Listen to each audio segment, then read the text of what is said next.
जय Hind. Relative clauses को हम लोग पढ़ रहे थे। इसके प्रीवियस वीडियो में हमने देखा था कि रिलेटिव क्लॉज होते क्या हैं और रिलेटिव क्लॉज बनते कैसे हैं। थोड़ा सा मैं रिकैपिचुलेट करा दूं आपको। रिलेटिव क्लॉज जो रिलेट करते हैं अपने पहले आने वाले नाउन या नाउन फ्रेजेस को। रिलेटिव क्लॉज रिलेटिव प्रोनाउन से बनता है। रिलेटिव प्रोनाउन कौन कौन से हैं? Who, which, that, even. इसके बाद रिलेटिव एडवर्ब्स भी रिलेटिव क्लॉजेस को बनाते हैं। आज हम लोग देखेंगे वेयर, व्हेन, व्हाई कैसे रिलेटिव क्लॉज को बनाते हैं।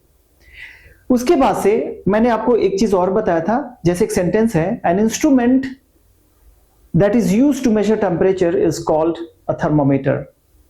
और इस सेंटेंस को क्या हम ऐसे भी लिख सकते हैं, an instrument which is used to measure temperature is called a thermometer. आज हम इस वीडियो में ये भी देखेंगे डिफाइनिंग रिलेटिव क्लॉजेस क्या होते हैं और दैट और विच में से कौन सा प्रोनाउन यूज किया जाएगा अगर उसके पहले आने वाला एंटीसीडेंट कोई थिंग्स हो। मैंने बताया था कि अगर थिंग्स कोई रिलेटिव थिंग्स अगर कोई एंटीसीडेंट है, यानी कि नाउन या नाउन फ्रेज अगर कोई थिंग्स है, तो उसके लिए आप दैट भी यूज कर सकते हैं और विच भी यूज कर सकते हैं। लेकिन आज के वीडियो में ये क्लियर होगा कि उन दोनों रिलेटिव प्रोनाउन में से कौन सा यूज करना सही होगा और कौन सा यूज करेंगे तो गलत हो जाएगा, राइट। उसके पहले आज हम शुरू करते हैं अपनी वीडियो को जहां पे हम लोगों ने छोड़ा था रिलेटिव क्लॉजेस, जो रिलेटिव एडवर्ब्स जो होते हैं रिलेटिव क्लॉजेस को कैसे बनाते हैं। ठीक है, तो देखिए मैंने बताया कि इसमें जो वेयर, व्हेन और व्हाई ये रिलेटिव एडवर्ब्स होते हैं और ये रिलेटिव क्लॉजेस को बनाते हैं। रिलेटिव क्लॉजेस को आप सबऑर्डिनेट क्लॉज के नाम से भी जानते हैं, रिलेटिव क्लॉजेस को आप एडजेक्टिव क्लॉजेस भी कहते हैं। क्लॉजेस क्यों? क्योंकि इसमें सब्जेक्ट और वर्ब दोनों होते हैं। ठीक है, चलिए खैर, सेंटेंस है the hotel where we stayed was luxurious. So hotel एक प्लेस है और उस प्लेस के लिए हमने यहां पे क्या यूज किया? वेयर यूज किया। ठीक है, द होटल। अब हम यहां पे दैट यूज करेंगे गलत हो जाएगा, क्योंकि यहां पे अगर पूरा का पूरा मेन क्लॉज देखें, the hotel was luxurious, hotel luxurious है और वो होटल एक प्लेस था जहां पे वो स्टे किए हुए थे। ठीक है, तो इसलिए हमने यहां पे एक रिलेटिव एडवर्ब वेयर का यूज करके रिलेटिव क्लॉज बनाया। सेकेंड सेंटेंस देखिए, do you remember the time when we almost missed the flight। so इसमें जो रिलेटिव जो क्लॉज बना रहा है, when we almost missed the flight, क्यों? क्योंकि ये टाइम को रिलेट कर रहा है यहां पे, और टाइम को रिलेट करने के लिए हमें रिलेटिव जो एडवर्ब चाहिए, रिलेटिव एडवर्ब हमने यूज किया। क्या यूज किया? when यूज किया।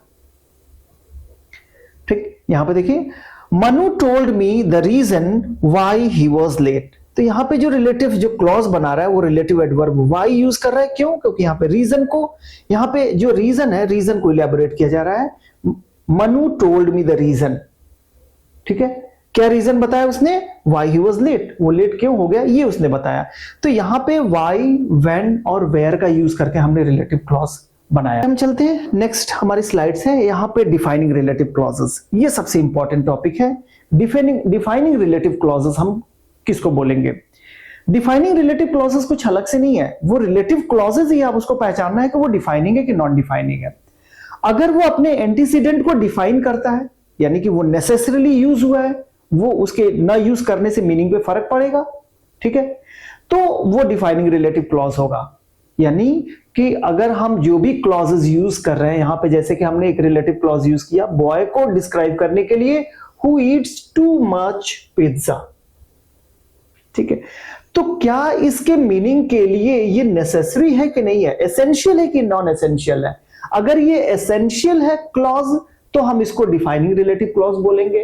अगर ये अनएसेंशियल है, यानी कि इसके रहने ना रहने से कोई इसकी मीनिंग पे फर्क नहीं पड़ेगा, तो ये हम इसको नॉन डिफाइनिंग रिलेटिव क्लॉज बोलेंगे। तो आप खुद ही देख लीजिए, अगर मेन क्लॉज को देखें हमारा तो ये सबऑर्डिनेट क्लॉज हो गया। तो अगर मेन क्लॉज देखें तो होगा the boy will become fat, the boy will become fat. लेकिन अगर इसमें सेंटेंस में ये हम ऐड कर रहे हैं who Yeats too much pizza, तो अब ये जो इंफॉर्मेशन जो है इस मेन क्लॉज के लिए एसेंशियल है कि वो लड़का जो ज्यादा पिज्जा खाएगा वही फैट होगा। ऐसा नहीं कि सारे बच्चे फैट हो जाएंगे, ठीक है। तो इसका मतलब ये जो इंफॉर्मेशन है, ये जो रिलेटिव क्लॉज है, वो इस मेन क्लॉज के लिए एसेंशियल है, इसलिए हम इसको बोलेंगे डिफाइनिंग रिलेटिव क्लॉजेस, ठीक है। डिफाइनिंग रिलेटिव क्लॉजेस में हमेशा ध्यान रखना है ये है कि इसके पहले जो नाउन आएगा वो हमेशा जो होना चाहिए वो इंडेफिनिट होना चाहिए, डेफिनिट नहीं होना चाहिए, ठीक है। दूसरी चीज, यहां पे हम कॉमा का भी यूज नहीं करेंगे, यानी कि जब भी डिफाइनिंग रिलेटिव क्लॉजेस लिखेंगे उससे पहले कॉमा का यूज नहीं होगा। यहां पे कोई भी डेफिनिट नाउन नहीं होना चाहिए, वो इंडेफिनिट होना चाहिए, ठीक है। फिर इस तरीके से इतनी बातें समझ में आ गई ना। यहां पे और cobbler is a person who repairs shoes. अब यहां पे देखिए ये जो रिलेटिव क्लॉज है, हु रिपेयर्स शूज, ये किसका इंफॉर्मेशन है, किसका डिस्क्रिप्शन है, पर्सन का। ये पर्सन कौन है, कॉबलर। कॉबलर के बारे में पूरी की पूरी इंफॉर्मेशन है। अगर ये चीजें ना रहे, हु रिपेयर्स शूज, तो क्या हम कॉबलर को डिफाइन कर पाएंगे, कॉबलर का काम क्या है। और cobbler is a person, complete sense है नहीं। और cobbler is a person who repair shoes, जो करता क्या है, शूज को रिपेयर करता है, ठीक है। तो इसका मतलब ये भी क्या हुआ, डिफाइनिंग रिलेटिव क्लॉज हुआ, और इसलिए यहां पे हमने कॉमा का यूज नहीं किया। और इसके पहले आने वाला नाउन आप देखिए, जिसको एंटीसीडेंट आप बोलते हैं, वो क्या है, इंडेफिनिट है, ठीक है। अगर ये चीजें आपको समझ में आ रही हैं तो आगे जो मैंने आपको सेंटेंस बोला था, an instrument that is used to measure temperature is called a thermometer. अब यहां पे देखें जो रिलेटिव क्लॉज है वो है that is used to measure temperature. ये है डिफाइनिंग रिलेटिव क्लॉज या नॉन डिफाइनिंग रिलेटिव क्लॉज। पहले इसको देखते हैं।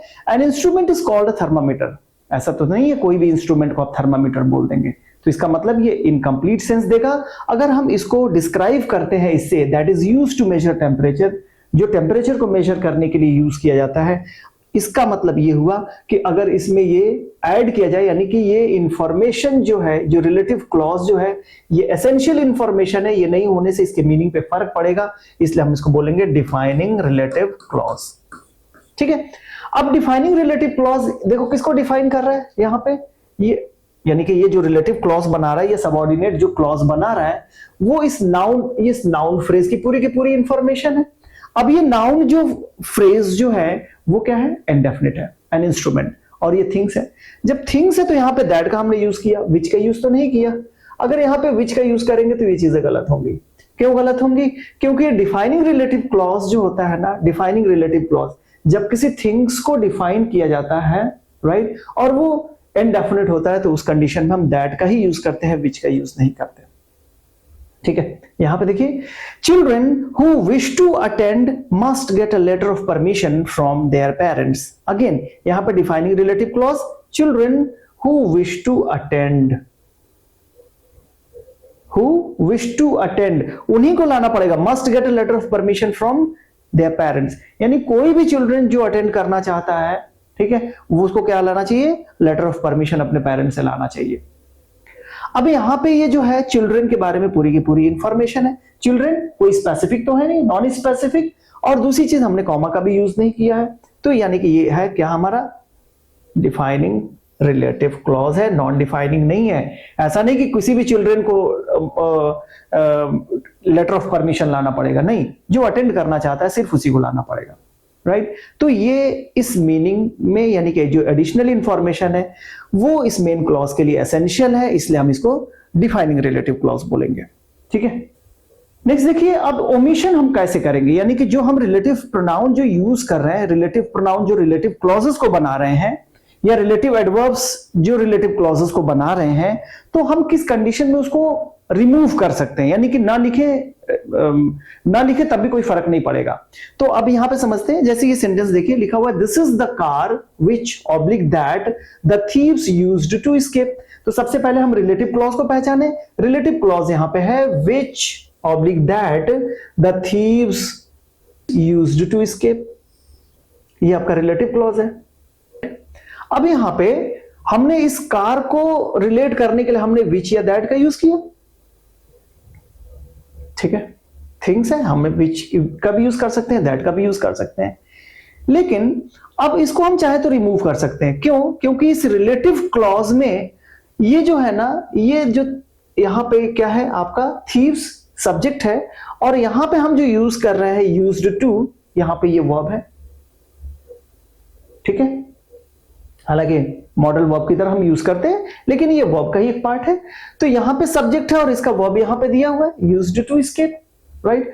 अगर ये इसका सब्जेक्ट होता, इस रिलेटिव क्लॉज का विच या दैट ये सब्जेक्ट होता, इस वर्ब का सब्जेक्ट होता, तब इसको निकालना सही नहीं था, इसको रिमूव नहीं कर सकते थे। लेकिन चूंकि इसका सब्जेक्ट ऑलरेडी है ही है, मॉडल वर्ब है ही है, तो इसको आप चाहे तो इसको रिमूव कर सकते हैं।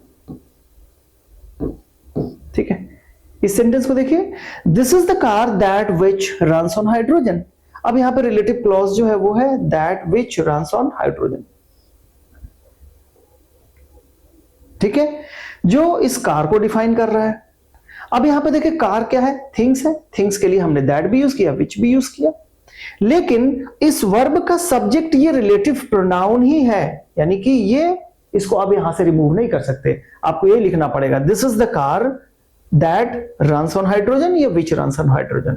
अगर इसको यहां पे आप लिखेंगे this is the car which the thieves used to escape, ठीक है, आप इसको लिख भी सकते हैं, आप इसको चाहे तो रिमूव भी कर सकते हैं, लेकिन यहां पे अगर इसको रिमूव करेंगे तो ये गलत हो जाएगा। क्यों? क्योंकि इस क्लॉज का ये सब्जेक्ट है और ये वर्ब है, इस क्लॉज में ये सब्जेक्ट है और ये वर्ब है, यहां पे इसका कोई यूज नहीं है। तो आप चाहे तो इसको लिख भी सकते हैं और इसको आप रिमूव भी कर सकते हैं।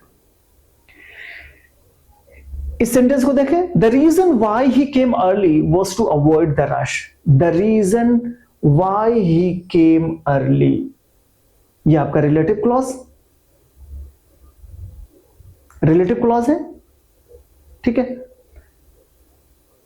इसमें where is the bag which he left for me. अब यहां पे आप ये देखिए, इस क्लॉज में ये जो है ये वर्ब है और ये आपका सब्जेक्ट है, यानी कि इसका कोई जरूरत नहीं है, तो आप लिख सकते हो the reason he came early was to avoid the rush. इस सेंटेंस में देखिए, where is the bag which he left for me, तो यहां पे देखिए इस क्लॉज में ये आपका वर्ब है, ये आपका सब्जेक्ट है, इसको अननेसेसरी यूज किया गया है, आप इसको चाहे तो हटा भी सकते हैं।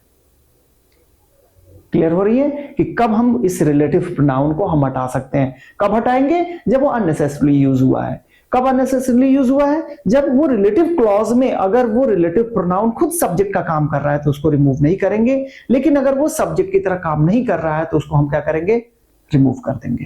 ठीक है, इसको देखिए, the car that you hit belongs to the Mathurs.